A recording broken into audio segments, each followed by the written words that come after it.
to the republic for which it stands, one nation, under God, indivisible, with liberty and justice for all.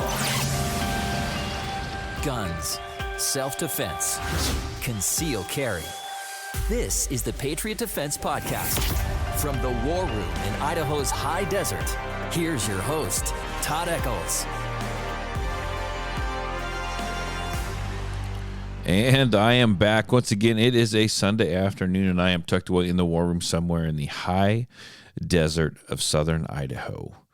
And I hope everyone out there is doing well, all the listeners. I hope everyone's getting prepared for Thanksgiving. That's in a little less than a week. I know my wife ventured out to do some grocery shopping over the weekend. Probably not the best time of the season to go grocery shopping is a weekend before Thanksgiving, but she did.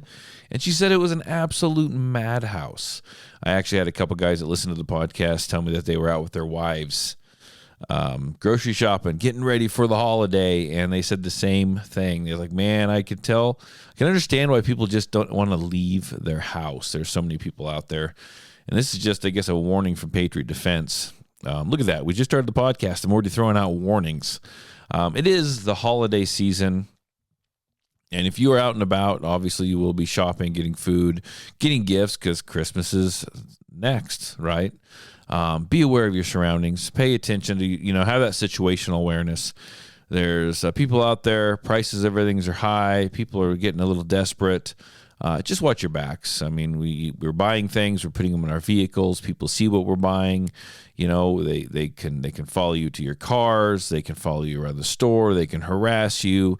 They can try to rob you. Whatever it is they want to do, they're out there. So just pay attention to your surroundings. Be careful. We want you to have a good holiday season, be able to spend it with your family. And, we'll get probably more Christmas talk as we get closer to Christmas. But I did let's talk about the elephant in the room here. I missed last weekend. And I was reminded by so many people that I missed last weekend. I know, I'm sorry. No excuses, but I'm back today, and I got lots of stuff to talk about. So what happened last weekend that I was unable to do a podcast? Well, I spent a good portion of the weekend out on my first long range. Excuse me. Out on my first long range shooting expedition experience. A gentleman, a friend of mine, he invited me and some other guys out because he was going to try for his mile shot. So I got to go out and help him do that. And he told me to bring the rifles. I know I've talked about this before, but he told me to bring the rifles that I had, and we would play around with them, see how far we could reach out. He would try to, I think his goal was to just get me to spend a lot of money, try to get me to catch the bug, which may or may not have happened. But let me tell you the story. So I was a little concerned with my rifles. I mean, they're rifles. They're decent rifles. They do what they need to do. My main hunting rifle was my 270, and I honestly thought that's the one that I would be using. But I took it, and I took that little one I took in trade. I think the trade value on it was right around $200. We'll say $250. I'm calling it the $200 rifle. It was a 257 Roberts built on a Mauser action. The other rifle is a pre-64 Model 70 Winchester 270, which is my grandpa's. It's my hunting rifle. I take it everywhere. It's got a Burris 3x9 scope on it, and that's just perfect for deer hunting. That's just perfect for the stuff I use that rifle for, which is deer hunting. That's it. Sorry, man. I had a cold a couple weeks ago. I'm coughing in the mic is just is poor form, but it's what you're going to get today. But I showed up with that, and I was getting ready to leave with those rifles, and I get a text. He texts our little text group, and he says, "Make sure you know the MOA or the mills or whatever it is on your rifle scope." And I'm like, okay, well, I'll pull the cap off. I'm sure it says on there, right? Every scope I've ever seen says on there. I unscrewed the the adjustment caps, and I'm looking, and it's like nothing. And I'm sure it's like a 1/4-inch MOA. That's what I think, but I don't know. And I Googled and Googled the night before, and my wife did too, and we could not figure it out. And as I'm Googling this, and I'm looking to find this information, I'm looking at this scope. For anyone that has lived here for a decent amount of time, it was quite interesting because I'm staring at the scope, and I'm like, man, I've had this rifle for a good amount of time, and I started hunting probably about 32 years ago, and a friend helped me get into it. And as a gift, I had this rifle, and it had an old full-filled scope on it. And so he's like, "Oh, you got to get a better scope." So as a gift, he purchased a new scope for me and had it mounted on the rifle. And it's a pretty fantastic scope as far as it fits the look of the rifle 100%. Like I don't even want to mess with it. But I'm looking at the scope and I'm like, oh my gosh, this scope has been on this rifle for like 30 years. And I got to thinking back, and I was like, do I have the box? No, I don't know if I have the box to this. I probably do somewhere. Maybe it says in the box. I couldn't find the box. And then I'm looking, and I'm like, my buddy, when he bought me the scope, he bought the scope, and then he took it, and he got the rifle from my wife without me knowing, if I remember right. And he had the scope installed on the rifle. And there's a guy in town who unfortunately is no longer with us. His name was Nub. If anyone knows Nub, I don't even know. I forget his real name, but everyone just called him Nub. He owned West Addison Sporting Goods here in Twin Falls. And 30 years ago, he installed that scope on that rifle. And so I'm just, I thought about maybe I need to go get a new scope and change out, but I'm really not into that. I like the scope. It works. It's a solid scope. There's literally nothing wrong with it. It just doesn't, it's just not what I needed for that trip.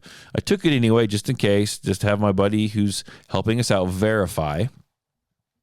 And as he looked at the scope, he's like, we just don't know how many clicks and how far, is the MOA, what is it? So we opted for the 257 Roberts, which honestly wasn't the rifle I thought that we'd go with. I don't know much about ballistics. I don't know not much about rifles and rifle rounds and distances and all this stuff. I can do a Google search, right? And so I was like, this probably isn't the rifle we're going to use for this. But sure enough, it has a Vortex scope on it, and it's a little bit bigger scope. And I'm going to sound like a total newbie discussing this type of stuff because, like I said, I do not. Scopes and rifles and long distance stuff is not my world. But there was in the scope, you got the crosshairs, and then you got the little lines going to the left, to the right, to up and down, and I don't know, like little ballistic ticks or ballistic marks on there for where to hold said rifle. And he looked at those and he's like, okay, I think we can make this work. And so first things first, we were going to zero this thing at 100 yards, and it was we had to do some adjusting, but we got her zeroed at 100 yards. They schooled me on how to hold the rifle in a prone position and the best way to do it and where to put my hands and all this stuff that's super important. It's kind of like the fundamentals, which is kind of the same fundamentals of shooting a pistol, but it's different because it's coordinated for a rifle. And so I had to learn some stuff, which is no problem. I fully expected to do that, and I did really enjoy that. And I got dialed in at 100 yards and like, okay, let's bust this thing out to 300 yards and see what we can do at 300 yards. So I sat down with that little rifle, and he did some quick calculations. And my scope is not this big fancy scope I'm probably screwing this all up. So those who know, just bear with me, okay? Because you know what I'm talking about without me getting specific here. But my scope, once you found zero, we couldn't lock zero in. So as those guys with the fancier scopes and do the long distance shooting, they can't sit there and click. I can't fiddle with my scope because I can't lock my zero. Once I turn it, it's gone. I'm screwed. And so we had to do some quick calculations, and he's like, okay, so hold it on this line here for 300 yards. Sure enough, held it there, and I hit the still like 3 or 4 times in a row. Like, it was cool. It was fantastic. I let everyone else go through and do their shooting, and then they really bumped it up to 850 yards. Now, I don't know much about rounds. I don't know much about the stuff, and I'm like, I think we're probably pushing the distance on this round. But I started trying to shoot at 850 yards, and they kind of did some calculations and figured out where I needed to hold. And remember, I can't sit there and dial my scope without losing my zero. So I'm just kind of guesstimating to a certain, okay, hold at this hash mark. And I was kind of holding out in the ether somewhere in the bottom right quarter of the crosshairs. But I had nothing to mark what I was using as a reference point, to put on the steel or on the target. So I would shoot and I would get close, but I wasn't ringing still. And it was really hard for me. They'd say, okay, well, you need to go 1 click over, 1 click down. And so I'd start to move it. But again, there's no reference points on my scope because it's just not that kind of scope. And I'd get close. I got close a few times, but I never was able to ring still, hit still with my little Roberts, 257 Roberts. It just didn't happen. Now, granted, he handed me his rifle, which is made for this, right? Which he has shot a bunch, and 850 yards. I think I rung it like 3 times, like zero problems whatsoever. So that kind of got me to thinking. And me, I like to do goofy, silly things just to kind of have fun. Stay safe, but have fun. And so I'm going around and I'm looking at these high-end, long-range type of rifles that these guys have, and they're pretty nice. And then, they cost a pretty penny, which I get. Good stuff does. And I'm poking around, trying to decide if this is really something that I want to get into in the future, or just kind of figuring it all out. I think maybe it is, but I'm looking at this little rifle, and I'm like, I'm really curious. Could I hit at 850 yards with that rifle? Then I was like, could I hit at 1,000 yards with that rifle? I mean, could I do it? I don't know. Probably, maybe. I'm sure I'll hit a distance where it's just like, nope, it runs out of steam, and that's not going to happen anymore. But if I'm going to eventually buy a long-range setup at one point, and I'm going to get whatever rifle I get, it's going to have a scope on it, and it's going to have a really nice scope. So my thoughts are, what if I purchase the scope first? It's backwards, I know. But what if I purchase a scope first? I get a really nice scope, one where I can lock zero, one with all the goodies, one with everything I need on it to eventually go on a really nice, long-range, capable, rifle of my choice. What if I bought the scope first? And then what if I played around with it and threw this like $800, $1,200, $1,000, whatever they cost, scope, and threw it on this little $200 trade gun is what I call it. What if I did that and then just dialed that gun as well as I could and dialed some hand loads? I've already got stuff for to be able to load that rifle and started loading for it and dialed a load to see how far I could get that Roberts, that 257 Roberts to hit. I think that would be fun. I think I would have a lot of fun trying to do that. And then eventually, when I saved up the money and got scraped up the money to buy an actual long distance rifle, I would just just switch the scope over from one gun to the next. I think that might be the route I'm going to go. I'm really curious about how well that little rifle would go, how far I could push it, just for fun, just for something to do. Like I need another hobby, but that might be in my future. Now, if you've followed the social media page, if you followed the Facebook page or the Instagram page, you can see that I also have acquired another firearm. It's a pistol, but it is the hard to find Springfield Armory Kuna pistol. If you don't know what these are, check it out. It's kind of like an MP5. They got this roller delay thing going on. As far as the way that it functions, that's kind of out of my league a little bit. But I'm pretty impressed with this. So how did it come to be? Well, it was on my list. I wanted to purchase it.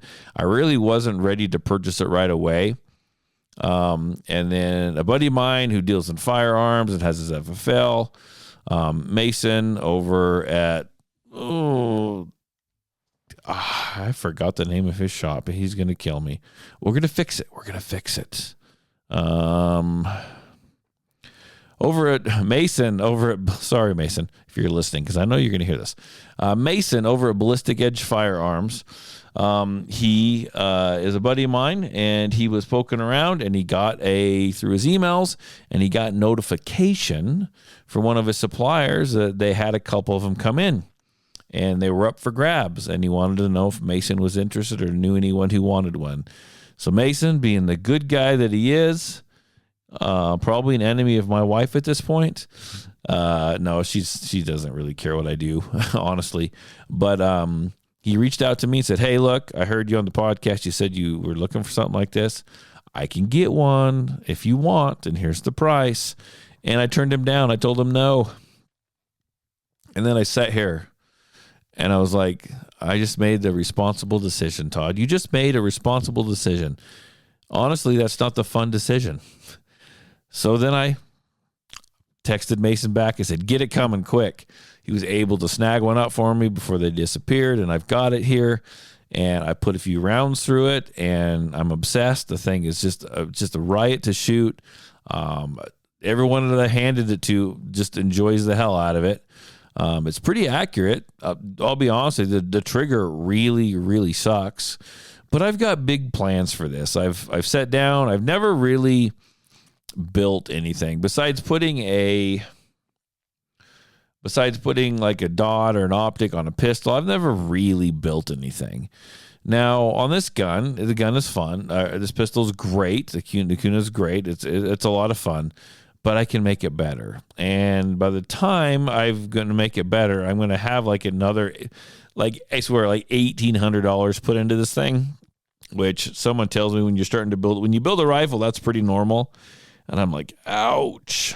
But I think slowly over time, let me tell you how this thing's going to end up. I've been doing some research on some different parts. First of all, I think we're going to start with is I'm going to get a different optic for it. I stole a little optic, I think it was like SCRS or something, Holosun, off one of my other rifles. And it looks okay on there. It works, but it's not cool looking, man. You got to have that cool factor. So I think first things first, I'm going to get one of the Holosuns. I don't know which one I'm going to go with yet. There's a bunch. I got to do some research and kind of see what other people are putting on them. Probably get around $500-$600. Oh, sorry about that. Got up early to go run today. Go figure. $500 or $600 optic put on top of it. That's probably going to be the first thing I do. And then I've never done this before. I would love to go and get a suppressor for it. I got to do some research, do some homework. I'm probably way behind the 8 ball on this. In fact, I'll probably actually have to wait a long time for a suppressor now just because of the whole no tax stamp type of situation going on January 1st. Or starting January 1st, and I'm sure that they will be hard to come by for a little while. But I'm going to go down there. I'm going to get a suppressor for this thing. I was poking around, and I found a company called Nexus Evo. and they produce a lower for it. And this lower actually takes AR parts, which the way it sits right now, the Kuna does not. So it takes AR parts, so I can put in a lot better trigger. I could even throw in an FRT or a super safety if I wanted to, which I don't know. We'll see if I want to do that or not. I've thought about it, but it'd be nice to have the option. So I'll probably get that lower. And another cool thing about that lower is right now the Kuna takes proprietary mags made by Springfield Armory, and they're okay, but they're really hard to come by. They're out of stock. And so with this Nexus Evo lower, it uses CZ Scorpion mags, and I believe it will still accept the Springfield Armory mags. So I think the CZ Scorpion mags are a bit more robust. I think they look a lot better. Not a huge fan of how the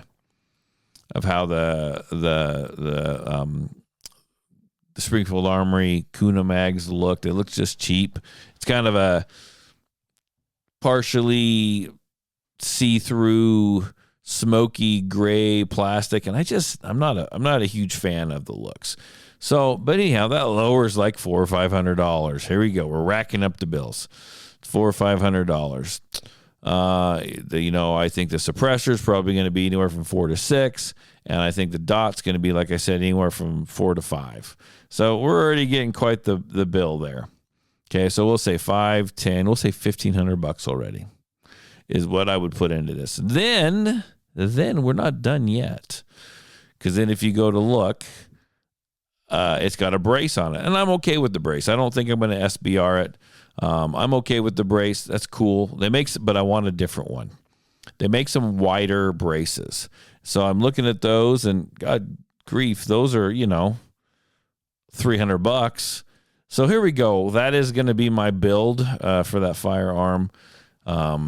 But it's fun to shoot right now as it is. I think it'll be a lot more fun when I get done, and it'll be a lot of fun kind of building it up over time. So I do look forward to that. In fact, I'm staring at this thing right now. It came in a box, and it doesn't really have a case, and it doesn't really fit in my gun bag.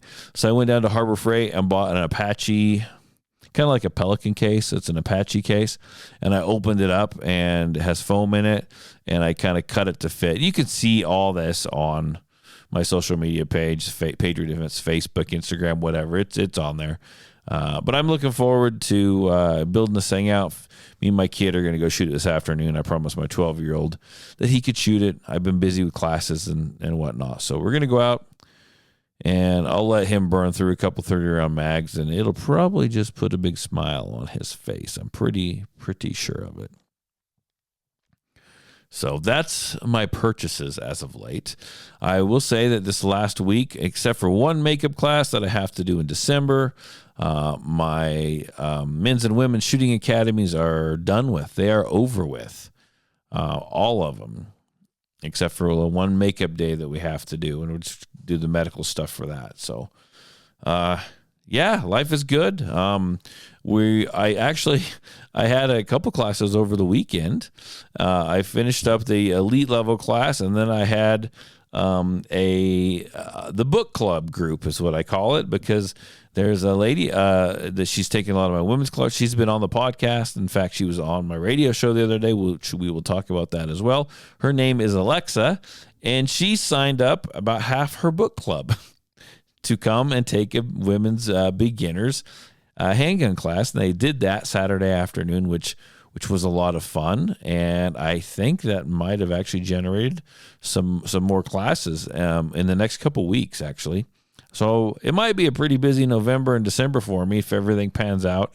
I'm looking forward to it. I'm also looking forward to just kind of having some buddies over to shoot. Usually Saturdays, Saturdays are the days where nobody works. And so I'm usually busy on those days with classes, Saturdays and Sundays.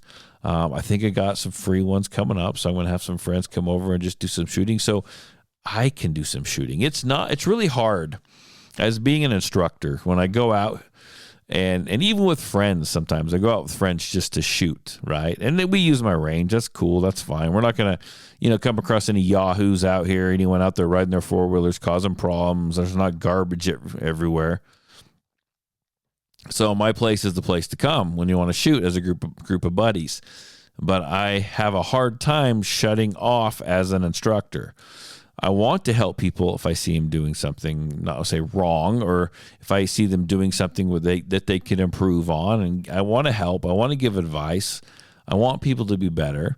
And so as an instructor, it's really hard for me to go out there and even shoot, really, because I want to continue to be an instructor. So I'm trying really hard to give myself a bunch of opportunities during my slow season to go out and just have fun shooting and not worrying about trying to help out a bunch of people. Not that anyone ever expects it, but it's just me. It's hard. Honestly, it's just really hard to shut off, to the point of when I go out and shoot, sometimes I just don't even enjoy it because it feels like work again. I remember when I was a little kid, I had big goals I had the desire at one point to want to go to work as a fishing game officer, a fishing game warden. This is back when I lived in Oregon. And I went to church, and there was this guy, and I remember him. He helped kind of with the youth and stuff, and he happened to be a fishing game warden. And I said, man, this is what I want to do. Like, you got like the coolest job ever. I was huge. When I was a kid, I didn't hunt yet. I read lots of articles about hunting. Hadn't got into it yet, but had my hunter safety. I love to fish, be outdoors. Like, this has got to be the coolest job ever. And he goes, you know what, Todd? He goes, it is a cool job, but this is what you need to understand about it. He goes, I do enjoy my job. I enjoy what I do. But, that's what he said, but. He goes, it takes what you love and it kind of turns it into work. So you have to understand that, he goes, I'm busy during hunting season. I'm busy during fishing season. So I don't necessarily get to go out and enjoy those things very much for myself, or it's really hard for me to. And then when I do go out and go fishing, or I do go out and go hunting, he's like, I'm constantly watching other people. I'm fishing and I'm hunting, but I'm also kind of still in fishing game, enforcement mode. He goes, I'm off, so I can't really enforce much of anything, but I'm watching and I'm looking. And he goes, it's really hard to shut that off. And so as I grew up, now here I am, right? I'm working in a career that I love as an instructor, teaching firearms, teaching people to shoot, helping people, empowering folks, which I absolutely love to do. It's really hard for me to shut that off. I can go out and shoot by myself, and that's okay, but it's not as fun as shooting with other people. But I just have a real hard time just shutting it down and being able to sit there and enjoy shooting, right? So if you're out there and you come shooting, invite me shooting, and I'll go shooting with you. But sometimes I may still enjoy it, but it's hard to enjoy shooting for myself because I'm constantly kind of in the instructor mode. So I don't know. That's a me problem. That's not a you problem, but I just thought I'd share with you just a little bit. What else do we got going on? What else do I got going on? Oh, I know I talked about it before, and I think I posted on the social media when I would actually be on the radio, but I did take over my radio show that I do every Friday from 8 to 9. The gentleman who actually runs the show, he was out of town. He went on took some vacation days, and I ran the entire show on last Friday from 6 in the morning till 10 in the morning. So it's 4 hours. And probably 3.5 hours of that was gun talk. We talked about guns. I had Alexa stop by. She told her story. And this was wild because I'm live on the radio every Friday, but I'm not in charge of anything. I speak into a microphone. That is all I do. Being the guy this week that sat behind the microphone, asked the questions, told stories, answered comments that were texted in, ran the board, had to push this button at a certain time and then move this this dial at a certain time and be responsible for all that. That was pretty wild. That was a trip. It was fun. I enjoyed it. There's a lot going on. But man, knowing that I was doing that and that whatever I did with that board, whatever I said in that microphone, because I had no one there to look at me saying, you probably shouldn't say that, was weird, because I had to go from podcast mode, which I can edit and I can stop talking about certain things.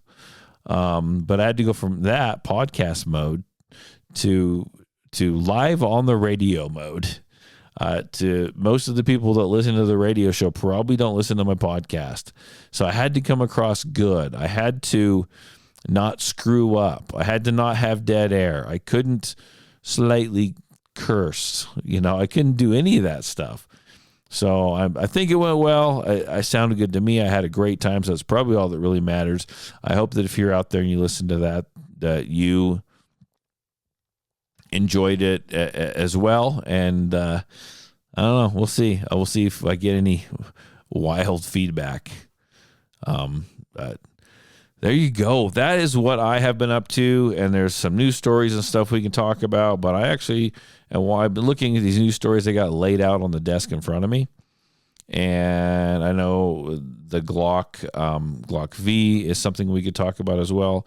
But I think I will save that. And I think maybe I'll try to do, I don't want to say it because if I don't do it, it's bad. But maybe I'll try to throw an extra podcast in this week. I was supposed to be out of town, and I am not. And we ended up not going out of town. And so I didn't schedule anything this week. So I'm just going to be running and working out and coming back and finishing up some projects and some different things in the war room for work, and just kind of taking it easy this week. So I might have some time. I know I'll have some time. I can sit down and maybe throw out another podcast. But until then, thanks for being patient with me. Go out. If I don't talk to you before then, go out. No promises. Go out and enjoy the holidays with your family. Eat some turkey. Eat some pie. I mean, I want you to eat so much that you just stuff yourself and you feel sick. It's kind of what Thanksgiving is all about. So go do that, and at the very least, I'll be back next weekend. Thanks for listening. Bye.